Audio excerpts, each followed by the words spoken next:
Hello everyone, I want to show you a nifty tool from Google.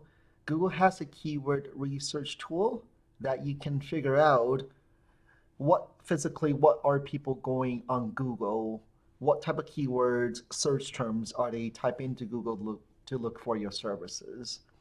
And you also get to see the demand.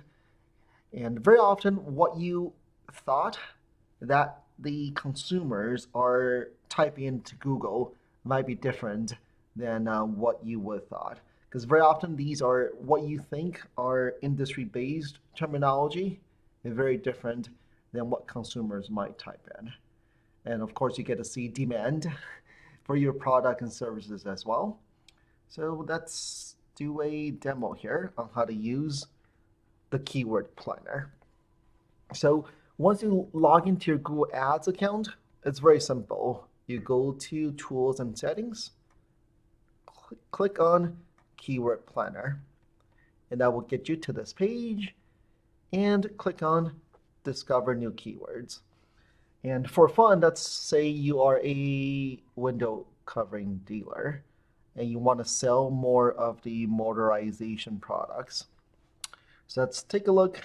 Let's type it in. Let's type in motorized shades and click on Get Results. And you will see that there's about 4,400 people nationwide type in motorized shades.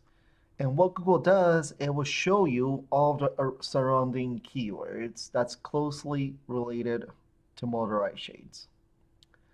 But interesting, more people actually type in motorized blinds, electric blinds, right? They just type in electric instead of motorized, right? Automatic, right? Again, motorized is a industry-based term, right? More, right? Industry more type in motorized, but consumers very often they type in electric, automatic, remote control blinds, right? So very interesting, right? Very, very different. Remote, right? Motorized roller shades, right?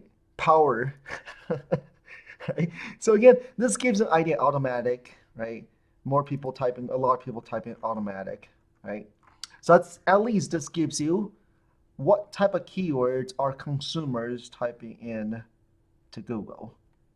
And that means your website, not only should you just put industry-based terminology on there, but you should also put in layman terms. That's what people actually type in, right? I would put if I'm selling motorized products, I will actually use their terminology: automatic blinds, automatic, remote control, right? Motorized, electric, right? Those are what jives with them. So let's do another example just for fun. Okay, let's talk about maybe um, funeral home cost, for example, or funeral cost. Let's say cremation cost. Okay, and let's type in. Then you will see nationwide each month, again, each month, about 22,000 people type in cremation cost. And you get to see all the surrounding keywords. People type average cost of cremation, earn prices, right? Neptune Society cost, earn cost, right? And nothing on here really talks about, or I'm sure there will be, right? Finally, you have see something cheap, right? But look at this. People are actually looking for expensive stuff too, right? So this is actually a very, very nifty tool to do a little bit of research on your products and services, look at demand, and you'll always be a little bit surprised what are closely related keywords people are typing into Google to look for your services. And very often will be different than what you thought.